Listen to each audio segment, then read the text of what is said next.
très chère fille, ma cadette, ma féroce, avant de commencer la lecture de ma missive, fais-moi plaisir. Va prendre une chaise, celle rempaillée par l'oncle Jean. Mets-toi à côté de la fenêtre ouverte et prends une minute pour respirer avec moi. Oh, que ça doit sentir bon le printemps par chez toi. Je me souviens, je respire et je le sens cet air si particulier. Cet air détrempé qui annonce une journée tiédie par les premiers rayons de soleil rasant. Pâturage, peuplier, quelle débauche de vert à perte de vue. Vert d'eau, vert olive, vert amande, vert forêt, vert profond. Mon Dieu, qu'elle est belle, notre Normandie. Qu'elle est riche de ces lumières douces, changeantes, multiples, qui font luire ces vallons de 1000 couleurs pastel. Ici, sur l'archipel, c'est très différent.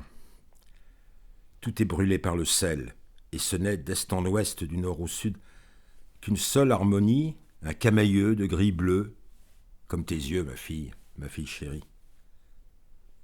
Sers-toi un petit café bien serré, comme moi ferme les yeux, je suis avec toi. Il me semble voir les milliers de violettes qui tachent le versant crayeux de la vallée de la Seine, pâturée par les moutons. Regarde les volutes qui s'échappent de ton café, elles voyagent vers l'horizon, elles viennent à moi comme pour me réclamer. Mais ce n'est plus nécessaire. Tu lis ma dernière lettre. C'est fini, ma grande. Fini nos échanges par écrit qui se croisent. Fini les questions en suspens et les réponses différées. Fini les quiproquos, fini les nouvelles si longues à arriver qu'elles sont déjà vieilles quand on les apprend. Fini. Non pas la vie, mais cette vie de médecin. Médecin sur l'archipel. Ma décision est prise. Je quitte Saint-Pierre. J'arrête la médecine. Je rentre en Normandie. La prochaine fois que nous converserons ensemble, ce sera de vive voix. Ce n'est ni ton amour filial, ni tes incessantes demandes de retour, ni l'appel des pommiers de Normandie qui ont eu raison de mon obstination à rester ici. Mais le temps, qui coule inexorablement, m'enlevant ma jeunesse et ma force, minute après seconde. Ici plus qu'ailleurs, il faut des hommes vigoureux. Et puis, il n'y a rien de plus ridicule qu'un médecin qui ne meurt pas de vieillesse. Je me suis attaché à ce rocher noir, aride et froid. En le quittant, j'ai comme l'impression de m'arracher une partie de moi-même. À Saint-Pierre, c'est à chaque instant qu'on sent la fragilité de notre humanité et la grandeur des éléments. Toutes les familles de pêcheurs d'ici vivent avec la certitude que demain est incertain. Une tempête, un coup de vent, un naufrage peut en un instant balayer le quotidien, les rires et le bonheur, et jeter sa déferlante de désespoir. Ici, tout est en perpétuel mouvement. La vie comme le vent, imprévisible avec ses sautes d'humeur, ses rafales et ses caresses. Malgré les dangers, j'ai pu ressentir de l'ivresse face aux éléments déchaînés, mais vaincus. Un sentiment d'espace, un sentiment fugace de liberté. Bref, j'ai l'amour de la mer poinçonné au cœur, bien que je ne sois ni marin-pêcheur ni terre-de-va. Finalement, après toutes ces années passées ici, je ne comprends pas qu'on craigne tellement la mer alors que les maladies tuent plus sûrement que toutes les tempêtes réunies. Les femmes des pêcheurs le savent bien. Elles vivent dans la perpétuelle crainte du malheur. Elles scrutent les signes inquiétants des drames à venir chez leurs enfants et leurs époux. L'un a de la toux, l'autre de la fièvre. Est-ce l'expression d'un simple virus ou est-ce que c'est plus grave ? Poitrinaire ? Et que dire de la diphtérie qui emporte chaque hiver tant de petits-enfants ?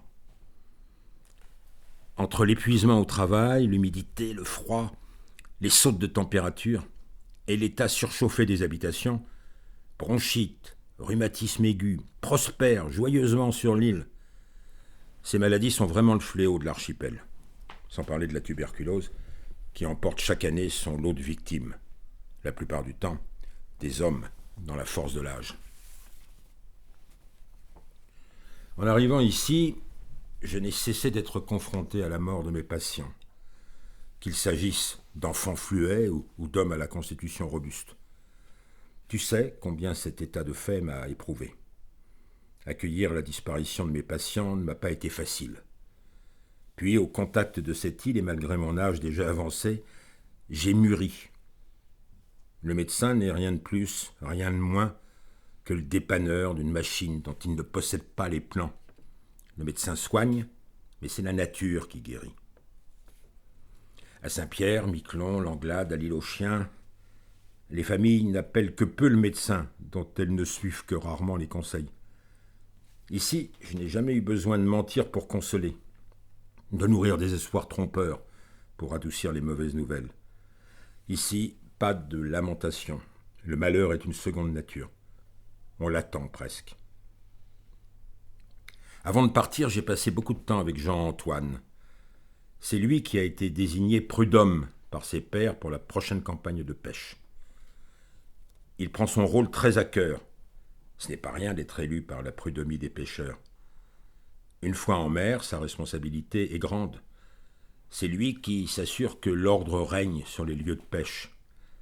C'est aussi lui qui a la garde du coffre à médicaments. En s'aidant du manuel de médecin qui les accompagne, il tentera de soigner les marins pourvu que leur maladie fasse partie des 70 variétés énumérées dans le manuel. Le Jean-Antoine, c'est un gars très avide de connaissances. Alors plus d'un soir, ces derniers temps, il est venu chez moi et j'ai essayé de lui transmettre les rudiments de la médecine. Il arrive couramment que les pêcheurs se blessent sur les hameçons ou sur les couteaux à trancher. Engourdis par le froid intense, ils n'ont plus les réflexes aussi sûrs. Malheureusement, les infections s'installent vite. Malgré tous mes prêches, mes campagnes de sensibilisation, mes venues à l'école, mes discussions avec les femmes au marché, la plupart des pêcheurs continuent d'ignorer les règles les plus élémentaires de prudence et d'hygiène. J'ai essayé de convaincre Jean-Antoine de la nécessité d'œuvrer pour une meilleure hygiène, un meilleur entretien, ne serait-ce que des outils de travail. Comme prud'homme, il aura plus de pouvoir que moi. Je mise beaucoup d'espoir sur lui. Par exemple, les hameçons ne sont jamais nettoyés. Ils sont le plus souvent garnis de poissons en décomposition. Dans ces conditions de propreté plus que douteuses, les infections font des ravages. Les pêcheurs le savent bien, mais rien n'y fait. C'est comme le fatum, on le craint, mais on l'accepte. Panaris non soignés qui ont obligé à des amputations, des douleurs atroces. Terre-Neuve désemparés de se couper le doigt avec un couteau pour mettre fin à leur souffrance. Chacun rivalise pour raconter ses histoires d'horreur, conséquences directes de ces infections. Mais personne ne se bat pour imposer une prophylaxie. À Saint-Pierre, sur le banc et au French Shore, coupures et piqûres sont des problèmes courants. Le prud'homme doit savoir examiner soigneusement la plaie, la faire correspondre à la bonne description du livre de médecine et se servir de son bistouri. Ce n'est pas facile de recoudre les mains grandes, larges et pleines de courage des pêcheurs. Il faut souvent forcer pour enfoncer l'aiguille dans ces mains qui, à force de travail, sont devenues aussi dures que le cuir. Toutes ces plaies rougies ont tellement de mal à cicatriser. Elles baignent toute la journée dans l'eau salée. Pour guérir, éviter que ces entailles ne dégénèrent en phlegmon, panaris ou pire, en gangrène. Il n'y a qu'un remède que j'ai souvent prescrit, arrêter la pêche. Ce genre de préconisation, tu t'en doutes, n'a que rarement été suivi. Pour un médecin, on ne peut pas dire que les Saint-Pierrais soient des patients faciles. Ils n'écoutent ni ne respectent les conseils et remèdes qu'on peut leur prodiguer. Mais ce n'est pas cela que je retiendrai d'eux. Ce que je garderai gravé en ma mémoire, c'est leur sens absolu de la solidarité. L'entraide n'est pas un vain mot pour cette petite communauté humaine, perdue sur ce petit confetti, souffrant de vents incessants, d'humidité insidieuse, d'une absence quasi permanente du soleil, voilé par la brume. Combien de fois ai-je pu observer des gens qui ne se connaissaient pas se secourir lors de crises aiguës de rhumatisme, les hommes cassant le bois et montant l'eau de la personne malade, les femmes enroulant cette dernière dans de la ouate imbibée de teinture d'iode pour soulager les douleurs qui rongent les articulations. Je quitte au petit matin l'archipel. Mes rêves ne seront plus jamais les mêmes. Il y aura toujours le bruit du ressac qui sifflera dans mes oreilles et la caresse du vent qui bercera ma mémoire. Je finis de t'écrire, et non de t'aimer, ma grande fille. À très vite, si Dieu veut, ton père, ton caïman des eaux froides.